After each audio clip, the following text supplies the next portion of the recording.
The phone buzzes on the nightstand. The glow lights up the husband's half-awake face. A message flashes. From Ethan. His breathing stops.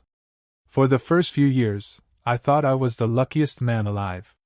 Every morning, I'd wake up to the sound of her laughter echoing through our small kitchen. Her hair would be tied up in a messy bun, sunlight spilling across her face, and she'd hand me coffee with that sleepy smile that made the world slow down. She used to say, "Don't forget, you're my favorite human." And I'd laugh, pretending to be humble, but deep down, I believed her. We had built something quiet, a life filled with little routines, inside jokes, and late-night takeouts. I used to think love was supposed to be loud, but with her, it was peace. But peace has a strange way of dying, not with noise, but with silence. And I didn't notice when that silence started creeping in. At first, it was small things. She stopped reaching for my hand during movies. Her phone started to stay face down on the table. She'd laugh at messages, but when I asked what was funny, she'd say, "Just a meme, you wouldn't get it." Maybe she was right. Maybe I really didn't get it. Our mornings became quiet. I'd talk, she'd nod. She'd stare at her phone, smile faintly, then slip it into her pocket like she was protecting something fragile. I remember the first time I felt that sting, that gut whisper that something wasn't right. It was a Sunday. She was humming while doing her makeup, wearing that red dress she usually saved for special nights. I asked where she was going, and she said, "Out with the girls." Simple. Believable. Except she never wore perfume for her friends. That night, she came home smelling of expensive cologne that wasn't mine. But I brushed it off. Because love makes you blind, and hope makes you stupid. I told myself she deserved space. Maybe she was just tired, maybe work was stressful. Maybe I was the problem. I started cooking her favorite meals again, pasta with garlic butter and too much cheese. She smiled, said it was delicious. But I watched her scroll through her phone while we ate. That smile, it didn't reach her eyes anymore. They say when someone's lying to you, your body knows before your brain does. Your chest tightens. Your stomach sinks. And even when they say, "I love you," it doesn't sound like it used to. One night I asked her, half joking, "Hey, are we okay?" She looked up, surprised. Then smiled, that same gentle smile that once melted me. And said, "Of course we are, baby. Why would you even ask that?" I wanted to believe her. So I did. Because the truth would have broken me long before her betrayal did. Weeks passed. The distance grew louder. She stayed out late more often. "Meetings," she'd say. She started dressing differently, new clothes, new perfume, a glow I hadn't seen in months. She used to send me little texts during the day, random hearts, or "miss you," with a smiley face. Now, my phone stayed quiet. Except for her automated messages. "Running late, don't wait up." One night, I was lying in bed, half asleep, when her phone buzzed on the nightstand. Normally, I wouldn't care. But something about the timing, 11:47 p.m., made my eyes open. The message flashed for just a second before the screen went black. A man's name. I didn't recognize it. But what froze me wasn't the name, it was the heart emoji next to it. I stared at that phone for what felt like an hour, my chest heavy, my mind refusing to believe what my eyes saw. She came out of the shower, towel-wrapped, humming softly. And when she saw me awake, she smiled, leaned in, kissed my forehead, and said, "Get some sleep, babe." That's the thing about betrayal. It doesn't explode in front of you. It seeps into your life, through smiles, through silence, through every "I love you."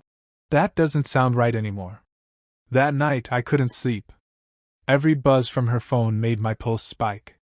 Every breath she took beside me felt dishonest. I turned my back, closed my eyes, and pretended to rest. But inside, something had cracked. Small. Invisible. But deep enough that I knew life would never feel the same again. And that's where it started. The quiet suspicion that the woman I loved most was slowly slipping away. I didn't have proof. Not yet. Just a name on a screen. But sometimes, one name is all it takes to shatter everything you believe in. If you've ever felt that strange quiet, the one that whispers something isn't right, hit that like button. You're not alone. And maybe, just maybe, this story will help someone else open their eyes before it's too late. I remember the first time the thought even crossed my mind. It was so small, so ridiculous, that I actually laughed at myself for it. She'd started locking her phone more often, that's all. Said it was because of work privacy. And maybe it was. Maybe I was just overthinking. But still, the sound of that little click, the phone locking, it started to echo inside my head every night. She was still sweet, still smiling, still the woman I married, but something in her eyes had changed. It's hard to explain. She looked the same, spoke the same, but there was a distance, like she was somewhere else entirely. We'd sit at dinner, her fork pushing around the food she barely touched. I'd ask, "Everything okay?" And she'd say, "Just tired." Every time, just tired. But the truth is, I wasn't blind. Just afraid. Then came the first real sign. A Friday evening, I came home early, hoping to surprise her. She wasn't there. No call, no message.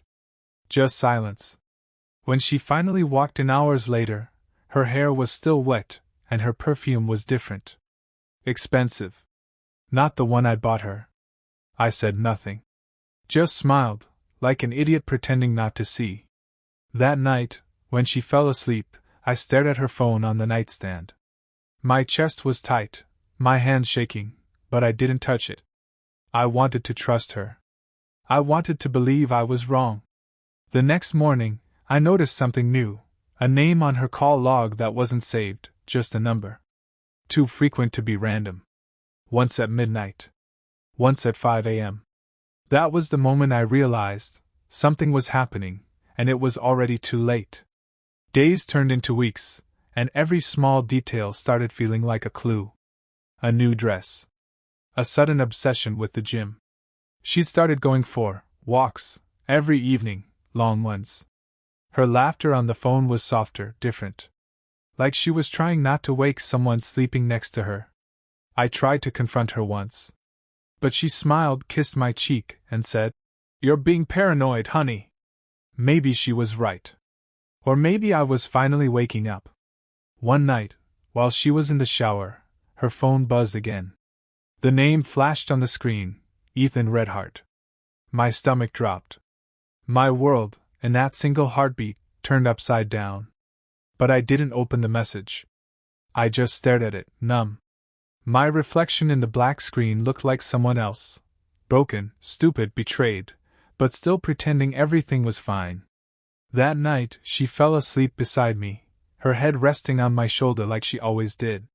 And I just lay there, wide awake, realizing the woman I loved was already gone, long before I ever noticed. 3 nights after she said she was staying at her friend's, I couldn't sleep. Something in me, maybe instinct, maybe pain, wouldn't let me rest. I opened her laptop. She never logged out of her email. There it was. Hotel confirmations. Hidden folders. A name I recognized. Her friend was a coworker, and he had booked the same room, same date, same city. My heart didn't break. It froze. The next morning I acted calm. Made her coffee, kissed her cheek, and told her I'd be working late. Inside, I was replaying every lie she ever told, her late calls, her sudden girls' trips, her cold distance in bed. That evening, I drove 2 hours to that hotel. Waited in the parking lot, lights off, engine quiet. And then I saw them, walking out hand in hand, laughing like love had no guilt. She looked free. I looked dead. I didn't confront her there. No, that would have been too easy. Revenge, I decided, would be patient and clean. Over the next few days, I gathered everything. Screenshots, messages, voice notes. And on our anniversary, the day she expected roses and dinner, I sent every file to her parents, her boss, and her lover's wife. Then I left. No screaming. No goodbye. Just a note. You didn't just lose a husband. You lost the one man who would have stood by you through anything. By midnight, her phone exploded with calls. Mine was silent, peaceful for the first time in months. As I drove away, I watched our home fade in the rearview mirror. Her betrayal burned, but beneath the ashes, I felt something new, power. She took my love, but I took my freedom. Weeks passed. The chaos she created no longer reached me. Her calls came, her messages poured in, apologies, excuses, tears. But I never replied. I didn't need to. Silence had become my answer. I rented a small apartment overlooking the city. Every night I'd sit by the window with a cup of coffee and think, not about her, but about me. Who I had become through this storm. And for the first time, I realized something painful but freeing. I didn't lose her. I found myself. Her betrayal had been my breaking point, yes.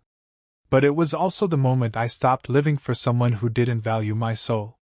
I started working out again. Started painting. Started laughing without forcing it. Every piece of my old self that she had drained, I rebuilt, stronger, wiser, quieter. Months later, I saw her by accident. Grocery store. Same aisle. Same perfume. Her eyes met mine, and in that split second, I saw everything. Regret. Shame. Emptiness. She whispered my name. But I just smiled, calm, distant, healed, and walked away. That smile was my revenge. Because true revenge isn't exposing someone. It's living so peacefully that they can't stand the sound of your silence. And as I drove back home that night, a thought crossed my mind. Maybe love doesn't always end in forever. Sometimes it ends in a lesson. And that lesson becomes the reason you never settle for less again. If this story hit home, share it with someone who's been through heartbreak but came out stronger. And if you've lived a story like this, send it to us. Your voice might be the next one heard on Betrayal Tells.